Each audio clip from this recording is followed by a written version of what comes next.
Sáng nay vội ha, mình làm món miến trộn đơn giản nha.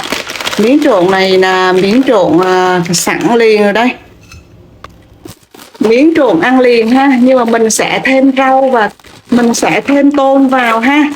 Như vậy sẽ có một món ăn đầy đủ chất dinh dưỡng cho buổi sáng nè. Thêm giá vào nè. Có ngay một bữa sáng nha. Khi không có thời gian thì mình làm như vậy ha. Món ăn này rất là tiện lợi cho bữa sáng ha. Và nó cũng đủ chất nữa khi mình thêm rau nè và thêm tôm vào ha.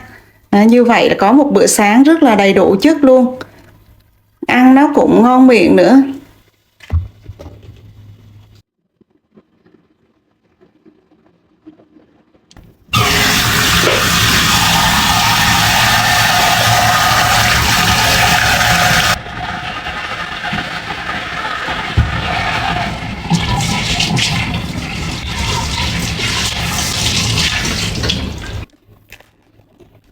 Những lúc mà không có thời gian á, thì sử dụng những cái trợ giúp trợ giúp đồ ăn như vậy ha.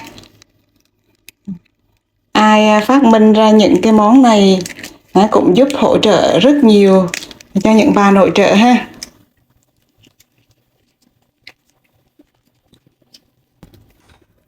Cái nước sốt này người ta làm cũng rất là thơm nha.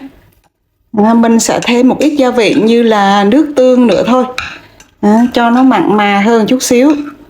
Chứ còn gia vị người ta làm cũng rất là vừa ăn, rất thơm luôn.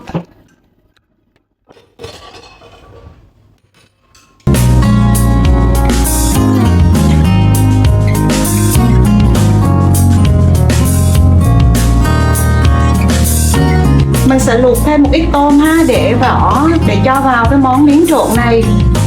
Ăn có đầy đủ chất dinh dưỡng. Tôm tươi ngon quá trời luôn á.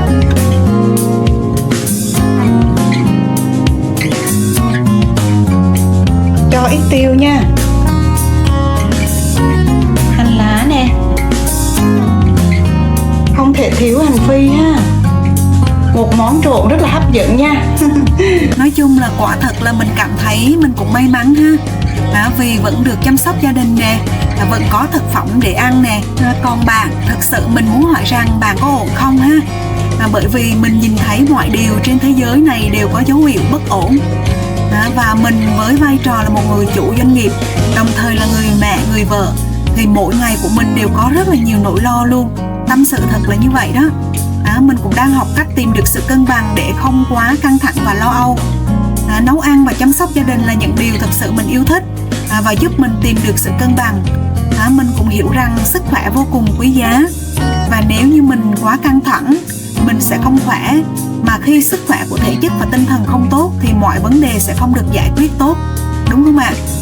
Những niềm vui nhỏ tuy giản dị nhưng đều rất quý giá trong cuộc sống này. Không biết bạn có nghĩ như vậy không ha?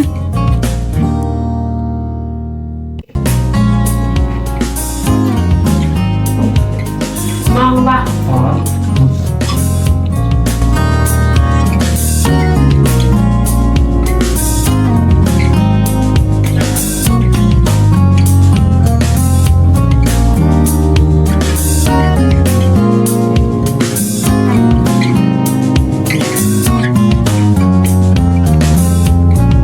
Ngon nhỉ? Vị quốc ngon.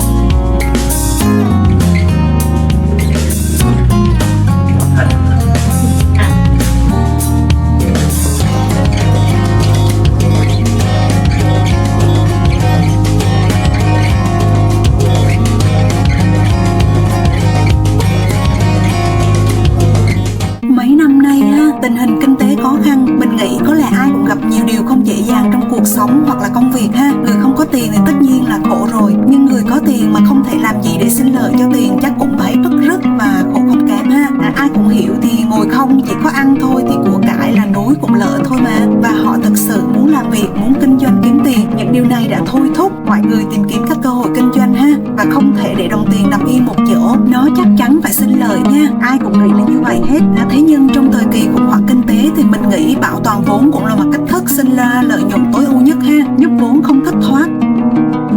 Khi khó khăn đã qua đi ha, nếu mà ở hiện tại bạn ổn Thì nhắc về khó khăn của ngày xưa, mọi người sẽ luôn nhìn thấy bạn vượt qua nó thật dễ dàng luôn. Họ không cần biết bằng cách nào bạn đã vượt qua được khó khăn ấy, họ chỉ cần biết bạn đã vượt qua nó, và điều đó có nghĩa là bạn đã tiếp tục sống sót rồi ha. Cảm giác thất bại hay nếm mùi khổ ải chẳng ai khác chỉ có bạn. Bạn là người duy nhất cảm nhận sâu sắc nhất và đau buốt nhất khi nếu như bạn thất bại ha. Mình đã từng trải qua ha, và mình học cách để hiểu rằng có những lúc đừng sốt ruột khi tiền nằm yên trong túi mình ha. Mình chỉ tập trung vào việc duy trì và làm tốt những công việc hiện tại mà thôi. Mình mua được một ít hàu sữa ngon nè. Hàu sữa này làm nhiều món ngon lắm ha. Hàu sữa này thì béo lắm, béo ơi là béo luôn. Mình mua cái này, hàu sữa này là hàu sữa của Bình Định nha. Nhà mình thì ai cũng thích cái món hàu sữa này hết á, nên làm món gì có lẽ là ai cũng thích hết. Hàu sữa này mình cho ra rổ nè, mình rửa cho thật sạch ha. Hàu sữa mà ngon thì chắc chắn những món ăn nấu với nó sẽ rất là ngon rồi.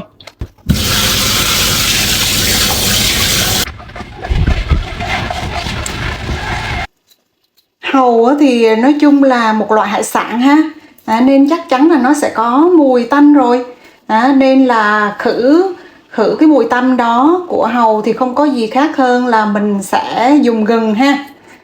Gừng nó tạo ra mùi thơm nè, khử mùi tanh nè.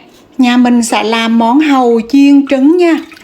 Thì để cho hàu không có ra nước khi chiên trứng đó, thì chắc chắn là mình sẽ trụng sơ hàu rồi ha.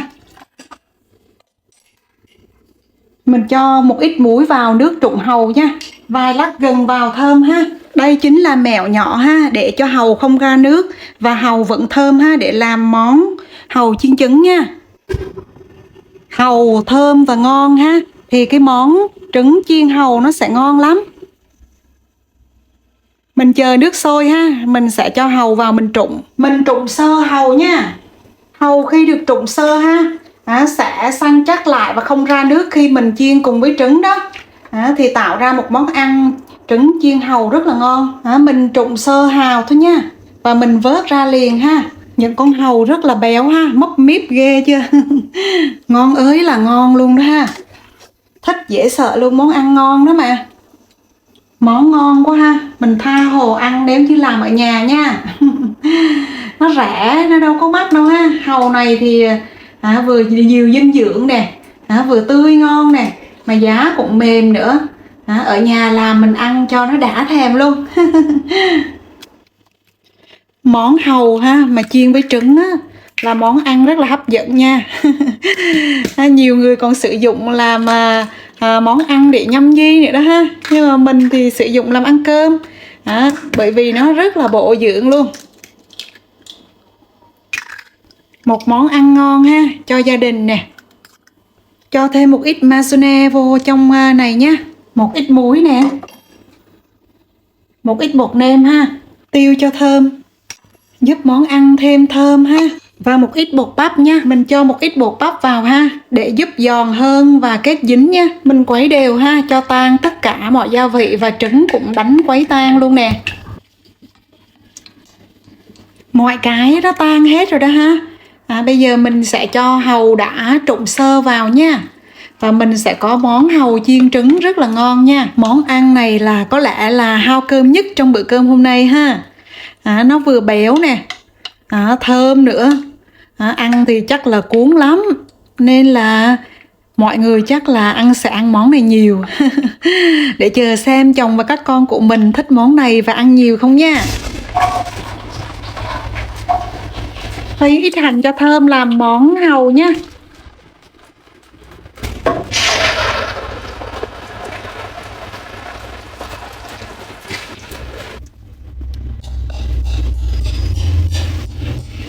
Nấu ăn thích nhất là ngửi mùi thơm trực tiếp từ món ăn ha, khi nấu ha.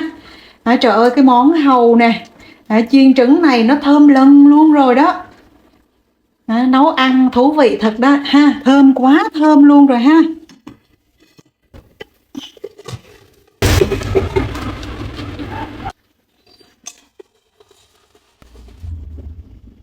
Ngon quá trời ngon luôn đó nha. Trời ơi, hấp dẫn quá trời nè. Củ sắn này ngon ha.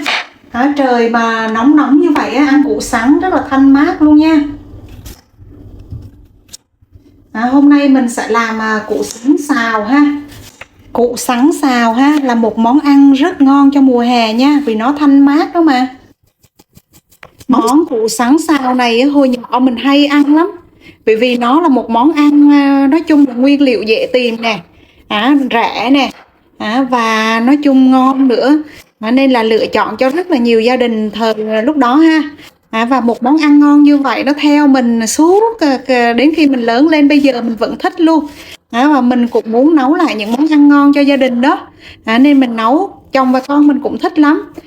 Củ sắn xào, củ sắn tức là củ đậu đó ha. Mình làm món ăn này mình cứ cắt mỏng ra và mình xào lên, rất là ngon luôn, thanh mát nè, béo nè, ngọt nè, hấp dẫn quá ha. Khi nấu cái món củ đậu củ sắn này xào đấy nè, mình cứ hay nhớ về hồi xưa ghê luôn á. Lúc đó mẹ mình xào cho mình món ăn này cũng rất là ngon luôn. Dầu nóng thì mình cho hành tây vào mình xào cho thơm nha. Mình xào củ đậu củ sắn chung với thịt bò ha. Thịt bò thì bùi nè, thơm nè, và ngon béo nữa. Chung với củ đậu ngọt nữa, vị ngọt tự nhiên ha, rất là hấp dẫn luôn. Nói chung là cái món củ sắn củ đậu này ha, mà xào với thịt bò là hợp ơi là hợp luôn. Nó bổ sung cho nhau ha, nó làm cho món ăn thơm ơi là thơm luôn, và ngon và béo nữa, rất là hấp dẫn. Một món ăn thực sự là đem đến một cái hương vị đặc biệt ha cho cơm nhà nè. Mình xào sơ thịt bò thôi ha, và bây giờ mình cho củ sắn củ đậu vào nha. Món ăn này rất là bổ dưỡng ha, nó cũng dễ làm nữa. Mình chần chừ gì nữa ha, mình làm cho cơm nhà gia đình mình càng thêm phong phú với một món ăn như vậy nè. Nấu cùng mình nha. Mình đảo đều củ đậu củ sắn lên ha, cho thấm dầu nè, thấm gia vị nè, thấm nước ngọt từ thịt bò ra đó. Mình nêm gia vị cho món ăn này nha. Mình cho một ít muối nè, một ít bột nêm ha. Món ăn ngon đôi khi gắn liền với một cái kỷ niệm ha, một cái ký ức hồi nhỏ của mình ha. Nên cho dù nó không có phải là nguyên liệu cầu kỳ, nhưng nó vẫn luôn luôn rất là ngon trong lòng của mỗi chúng ta ha. Quả thực điều đó rất là gần gũi ha. Tuy nó đặc biệt nhưng mà rất là gần gũi, bởi vì hầu như là các món ăn mà chúng ta thấy ngon nó đều có một cái hương vị gì đó nó gắn liền với ký ức của chúng ta ha. Và nó trở nên ngon hơn mà không cần phải là một món ăn cao sang đâu nha. Nước mình đã trụng hàu bây giờ mình cho lại vào nồi ha, để mình dùng đó để nấu canh nè. Nó rất là ngọt luôn nha, vị ngọt tự nhiên từ hàu đó. Nước hàu này rất là ngọt luôn ha. Bây giờ mình sẽ nấu canh rong biển chung với hàu nha. Một món ăn thanh mát phù hợp với trời nắng nóng nha. Mình cho rong biển nha. Rong biển này là người ta làm sẵn rồi, vào nấu thôi nha. Rong biển thì thanh mát rồi ha, ngon. Mình sẽ cho ít hàu vào canh rong biển nha. Hàu này mình đã trụng sơ rồi đó, ngon lành lắm nha. Một món canh rất là thanh mát ha, ăn ngon và phù hợp cho những bữa cơm gia đình. Trong những cái ngày nắng nóng như vậy, có tô canh này ăn công nhận là mát ơi là mát luôn. Nó dễ chịu ha. Mình sẽ nêm lại cho vừa ăn ha. Mình sẽ cho một ít bột nêm nha, và nếu như lạc thì mình cho thêm muối. Mình sẽ thêm một ít ớt bột nha, cho có cái mùi vị cay á. Và cho thêm một ít dầu mè ha, cho nó thơm nè. Mọi hương vị nó sẽ bùng nổ đó nha. Một tô canh ngon cho bữa cơm gia đình ha. Và một món xào thật là ngon, thật là thơm nha. Thêm hành lá ha, cho đẹp và cho thơm. Món này thật sự rất ngon và rất dinh dưỡng ha. Món hàu chiên trứng rất là hấp dẫn nha.